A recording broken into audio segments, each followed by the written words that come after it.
That's right. When you don't know what to do, just keep on breathing. From the City of Angels in Los Angeles. Welcome to all my listeners out there in Radio Land. I'm Dave, the Caregiver's Caregiver at caregiverdave.com. And we are coming to you live and on demand 24/7 on numerous syndicated radio and podcast networks on 26 global audio and video platforms like iHeartRadio, iTunes, YouTube, Spreaker, SoundCloud, Vimeo. I can go on, but I'm not going to bore you. In fact, we're proud to be voted #1 caregiver podcast of the top 50 on Player FM and #2 on the top 60 on FeedSpot, #2 on caringvillage.com. And we have an especially exciting show planned for you today. Elaine Kennelly, almost like cannoli, is a mom who lost her 18-year-old son, Matthew, to suicide. Tragic.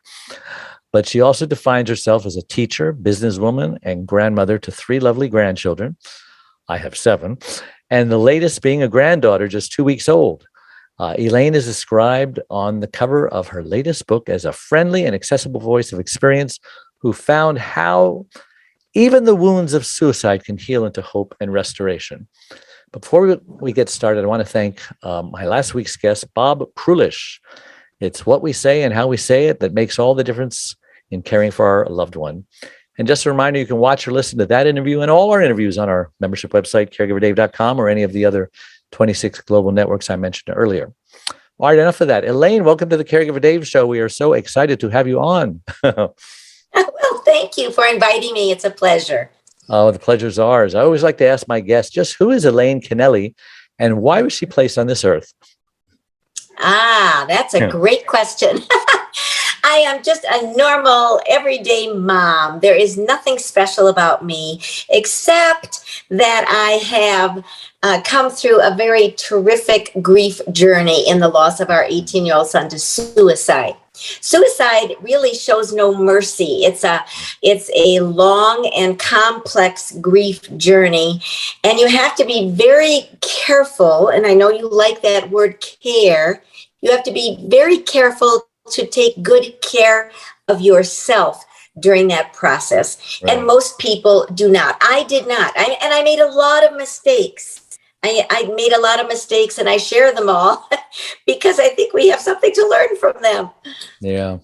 You know, my father cheated on my mother, divorced her, married a female attorney, and she had a son who I knew in school as growing up with. So it was very awkward for me. All of a sudden, this guy who was just, a mild acquaintance becomes your stepbrother. And he had committed suicide, and I felt so guilty about it because I was going sailing this one particular day, and I stopped in my father's gas station to get gas, and he was there, and he said, "Hey, Dave, how you doing?" I said, "Oh, hi, John." He says, "Where are you going?" I said, "Well, I'm going sailing." And I heard a voice in my head, in my ear. It said, "Ask John to go sailing with you today." But instead, I heard come out of my mouth, "Yeah, you should come with us next time, maybe next week." He says, "Yeah, sounds like great. Sounds like fun." So we took off, got our gas, had a great time, came back. My dad calls me up on the phone. I says, "Hey, what's up?" And there was silence. And finally he says, "John killed himself tonight." He said, "No, I just saw him at the gas station. We're going sailing next week." I didn't listen to that voice. I felt so guilty. And that's my story and dealing with that. But I can't even imagine what you have gone through. That was the mistake I made. What 2 huge mistakes did you make in this grieving process? And what makes suicide grief different than, other kinds of grief, just dying of old age, your mother or something like that? Well, a suicide death is complex. It's a sudden death, which is a shock to your system. It's not a normal death. And especially the death of a child, there is so much guilt involved. And I berated myself for years. But there are so many nagging questions after a suicide loss, with the big one being why? Why did your stepbrother take his life? Why did my son take his life? We will never really know. And that's the haunting part of suicide. They chose to leave the relationship, the family. They chose to leave their own life. They made that choice. And you have to live with that choice. And a lot of it is rejection. I took it as rejection. And yet Matthew left a lovely note for us saying that we were great parents. But of course, I didn't believe that. I faulted myself for years. So that grief journey with suicide is complex, and it takes a long time to heal. And if you are not careful, if you do not take care of yourself, I stuffed all my feelings inside. And guess what? That doesn't work, does it? No, I don't know why I'm tearing up right now. You're hitting some nerves. At least I did, and I know you probably did. We look back to try to figure out, why didn't I see this coming? What were the warning signs? And there are warning signs. And we usually see them after it's too late. Why didn't I see that he had a problem with depression? Why didn't I see that he was unhappy in this or whatever? Talk about that and how we beat ourselves up over that. Oh, we do. We berate ourselves for years. The guilt lingers. And that's what makes suicide grief so very different. Of course, I berated myself over, why didn't I see this? Why didn't I see that? But we had already started with Matthew at age 12 with a psychologist, with medication. But what happened when he turned 18 is we were no longer involved in that medical treatment. We could not talk to the doctors or the therapists. We could not find out about his appointment schedule. The laws just said at 18, you're an adult and you can make your own decisions. And that was a huge mistake for Matthew. And of course, we even begged the doctors, won't you please listen to us? And to no avail. Of course, after Matthew died, the doctors were willing to speak to us. And, all of that, all of those emotional concerns you have to deal with instead of shoving them inside, because if you push them down and don't resolve them, they just eat away at you. And for me, my personal response was that I was like a huge sinkhole. If you ever seen a Florida sinkhole picture, it just disappears. And I pretty much went into a pit of bitterness, a pit of self-pity. Poor me.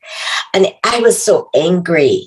And one of my angers was really directed toward God. God, how could you allow this to happen in our family? We were just a normal, everyday American Christian family even. I believed that God would heal Matthew. And of course, I had to resolve that issue. So it required a lot of forgiveness on my part. And I would have to say that that's a key in the healing process. Because you don't have to stay in that pit or that sinkhole forever, do you? No. How long did it take for you to get out of there? Oh, I would say almost 2 decades. Oh, my. Yeah. Wow. Yeah. I married an older woman who had a 5-year-old and a 10-year-old when we married them. And when the middle one, the older one was in love with me because, I rescued her from an abusive parent and spouse, to her mother. And the middle one was too young to know what was going on. So I was the guy who replaced her father. But it must be my fault or something, like that. And of course it wasn't. But she had a tough adolescence. She tried to commit suicide when she was 16 twice and didn't succeed. And did Matthew ever attempt suicide before he actually was successful in it? No, he did not. But the statistic for America in 2020 is that there were 1.4 million suicide attempts. And that number is on the rise. The military numbers are terrible, the highest they've been ever. Veterans, just the whole scenario in America, it's not positive. And it's getting worse. And just the turmoil within families, it's suicide. I don't speak much on suicide prevention because I truly can't. But I do want to speak to those who are hurting for years after suicide loss, because they need not stay there. There are some choices. There is a mindset. My biggest mistake in my healing, Dave, was that I played the negative recording, and I told myself lies. I believed the lie. I believed this lie that I could heal all by myself. I didn't need anybody. And that was not true. I needed people around me. I needed caregivers. And here's something that's so perfect for your audience. If someone in your sphere of influence takes their life, don't just let it pass by. Just be there for that person. There is nothing you can say. You have no magic words to say that will soothe them at that moment. But your presence, your phone calls, your texts, your care in a greeting card. I mean, those are all simple little ways that you can reinforce some care to that family because they're hurting. They're hurting, and they will be hurting for a long time. So you can continue those little kindnesses. I call them kindnesses. And I had to learn to be kind to myself. And that was hard. I just felt that I actually felt, Dave, that I did not deserve to be healed. And that was wrong. That was not truth. That was not truth. It took me a long time to heal, but I know that I have joy again in my life, and I have a happy life, and our marriage made it. Do you know what the statistics were for Tom and me? No. 94% of all the marriages where a child completed suicide, 94% ended in divorce. And that was a huge battle. Yeah. So there are lots of battles, and I do talk about them in my book, but I really talk more about the healing part of it, because once you stop that negative mindset, that recording with all the lies, and you start telling yourself truth, and the very first turning point, I guess that would be the word that I could use, was that it was 4:00 in the morning. I like to get up, or I'm a morning person. And I got up, it was dark outside. I got my little cup of coffee, and I sat down at the kitchen table, just like I would all the time. And I saw a book open on the table, and I hadn't put it there. So, I just reached over and swished it in front of me with my coffee cup. And it was actually a Bible. I do not know how it got there. And I looked down at that. It was from the book of John, and there was a little story. And Jesus is talking to the man who was crippled from birth. He had been laying by this healing pool for 38 years. Yeah. And Jesus asks him a question. And that's just what came right to my eyesight. Would you like to get well? I had to put my coffee cup down, and I actually said it out loud. Elaine, would you like to get well? Good question. Oh, it was an awesome question, because I was stuck in that negative mindset, and I knew I had to do something different. And I actually said out loud, yes, I want to be healed. And that was the very beginning. Now, was there a total miracle there that happened? No. It happened in little increments. I call them baby steps of healing, because I had to initially ask myself, Elaine, do you want to get well? And the answer was yes. So then the door was open for me to have more positive thoughts, to put different things into my mind. What books was I reading? What TV shows was I watching? Who was I listening to? Who was my mentor, my friend? I really didn't have many friends at that time, David, because I was not a very pleasant person to be around. An angry person is not pleasant. Debbie Downer. So, nobody wants to be around Debbie Downer. That's right. And I had made myself into a Debbie Downer. I can't blame that on Matthew. Right. We have about 10 minutes to go. I want to make sure we cover all the important things. So let's talk about your book, and I'll let you decide which are the most important things about your book that you want to share in that 10 minutes. Well, I think one of the most important things is to affirm the pain. And caregivers know that. They are affirming the pain all the time, but we must tell the caregivers, affirm their pain. I was a caregiver of myself and my husband, my other son. And I had to start being kind to myself, but it began with affirming the pain. And then I really defined the battles that I was facing. And that was very good for me, because when you put a name to something, it's easier to understand and it's easier to overcome. And when you get it out, when you speak it, it's not inside anymore. Exactly. Even if it's not very pretty, I defined it, I said it, and I admitted it. And then you see that negative mindset. Well, now I was making some changes. And in my healing process, which took a long time, I would have to say the number one, after I determined that I wanted to be healed, it was changing my mindset, and then it was forgiveness. Because I had a long list of people I needed to forgive. And of course, myself, I considered myself as number one. I actually sat down one day and I wrote them all down, the names of the doctors, the names of his teachers, the names of his friends, everybody. You were blaming everybody, huh? I was blaming everybody.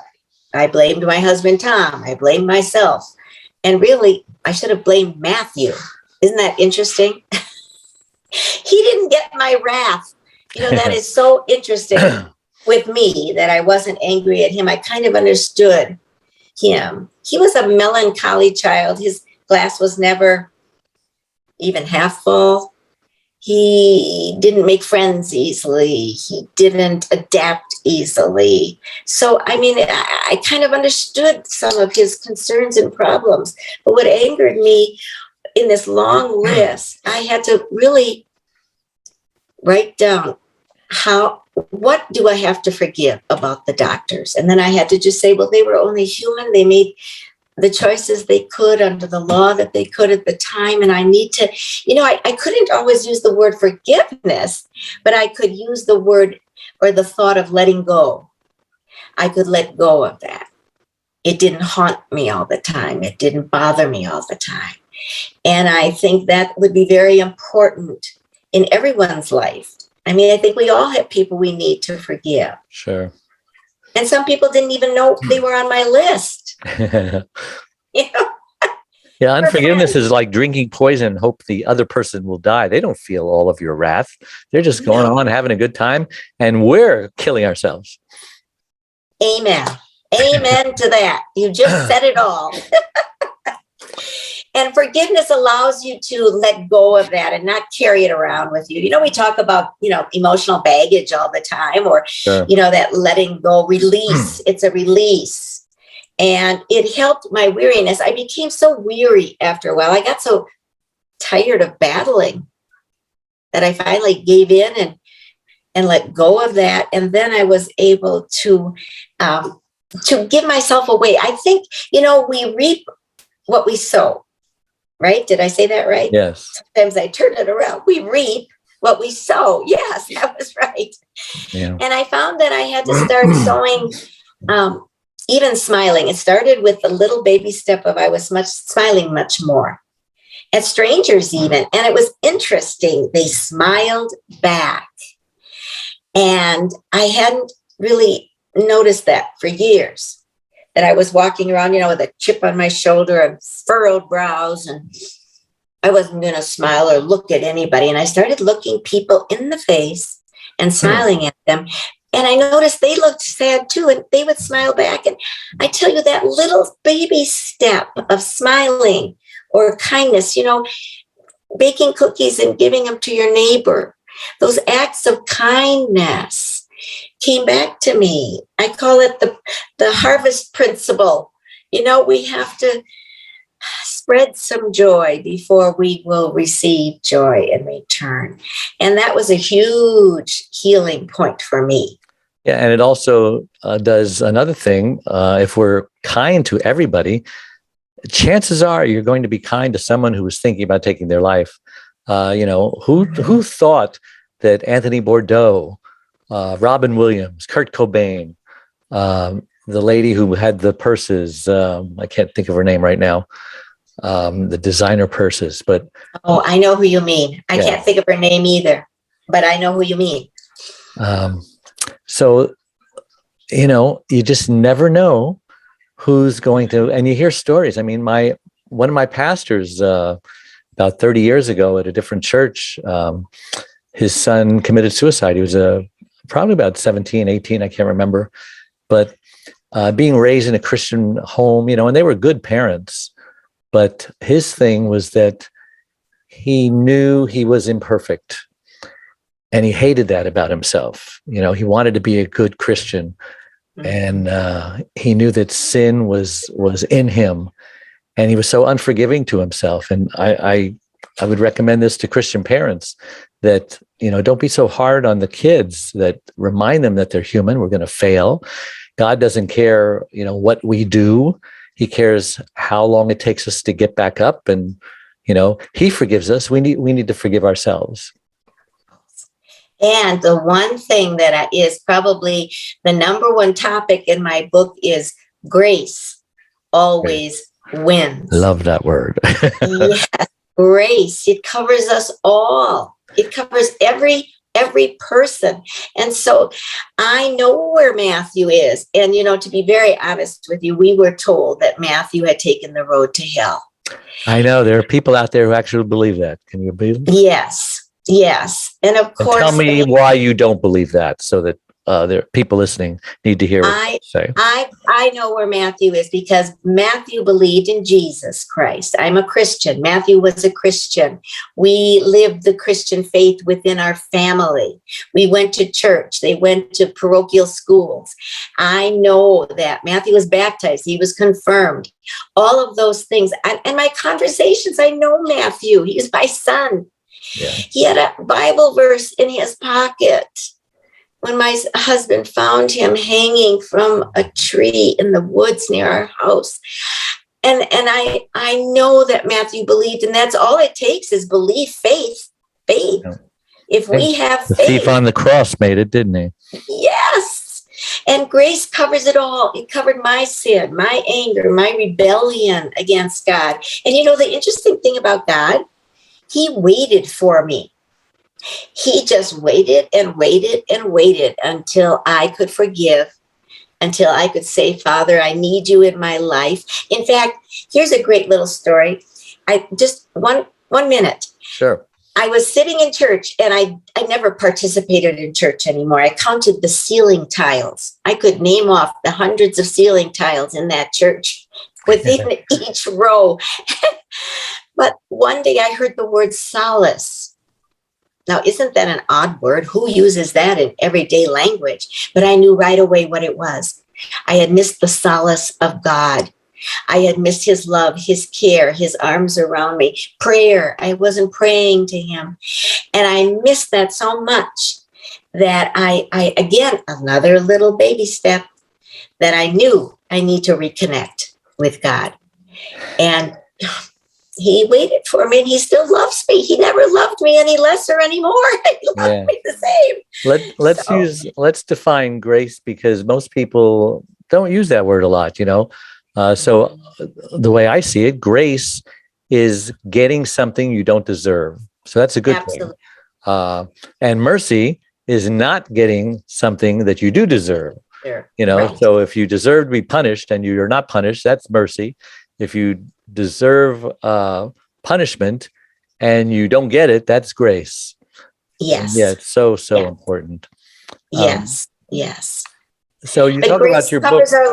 Our lives, and so that's an important message. Thank you for talking about that. Not everyone is willing to talk about that, so thank you. Sure. No, I love grace, and I get lots of grace in my life. I'm not a perfect person. Sometimes I can be unsympathetic and maybe rude sometimes, not sensitive to certain situations that I don't see. And the people in my life give me grace because they know my heart, Mm-hmm. And so I try to give all of my kids grace because they mess up, and we're all human. What is this thing about everyone's trying to, be perfect? They should strive for perfection, but you're never going to reach it, not on this earth. And maybe that's why the two individuals we were talking about took their lives, because they wanted to be perfect so much. They knew that maybe if they took their life, they would be perfect because they had a faith in God, and wanted to, walk the streets of gold, etc. Want to do it before their time. But wow, talking about a lot of good things here. How can we get a hold of your book? Well, it's everywhere, of course. Barnes and Everywhere. Noble and Amazon. It's on our website. I have a wonderful website. I call it suicidehealing.com because my name is too hard to spell. Sure. So suicidehealing.com. And every week I have a blog there with short inspirational messages. Wow. And if someone is hurting after suicide loss, just connect with me on that website. They can chat with me. They can just share. It's always good to share. So yes, the book will be helpful. I have a real deep compassion in my heart to help people heal after a tragic loss. Thank you so much for sharing. And to all our other listeners out there, thank you for tuning in every single week. We're here every time, same day, same time. So we'll see you next week. And thank you again, Elaine. God bless you. You're welcome. Thank you. Bye-bye. And I'll get you the links, hopefully by the end of the day, and you can share them on your social media. Yes. Bye-bye. We will, I promise. It was a great show. Thank you. It was. Thank you. You're a great host. Oh, you're a great guest. Bye-bye. Our featured speaker is a best-selling author who has written numerous books and articles. He's a speaker, life coach, and host of Dave, the Caregiver's Caregiver radio program. He frequently appears on television and radio shows all across the country and has even shared the stage with Suzanne Summers at Harvard. But his most important role is caregiver to his beautiful wife, Charlene, for over 22 years. Please welcome Mr. Dave Nasani! I want to share with you a love story. In a couple of weeks, my wife and I will be celebrating 44 years of being together. My wife, Charlene, and I had a fairy tale storybook romance, courtship, and marriage for the first 21 years of our lives together. One day, out of nowhere, my wife has a headache, the headache of her life. She suffered a massive stroke, and it left her severely speech impaired and paralyzed on the right side. And in that moment, our world turned upside down. I gotta tell you, the next 2 years was like a living hell. I just didn't know what to do. I felt guilty most of the time. I became a caregiver. I didn't even know what a caregiver was. I was experiencing the same problems that other caregivers experience. If you don't take care of you, I can't take care of her. Well, that's why I wrote the book. Now I can teach other caregivers. I'm living proof that you can thrive as a caregiver. My wife and I travel now all over the world sharing our story. One day, life is going to call upon you to be the captain of your boat. Heck, you might be saving your own life. Thank you.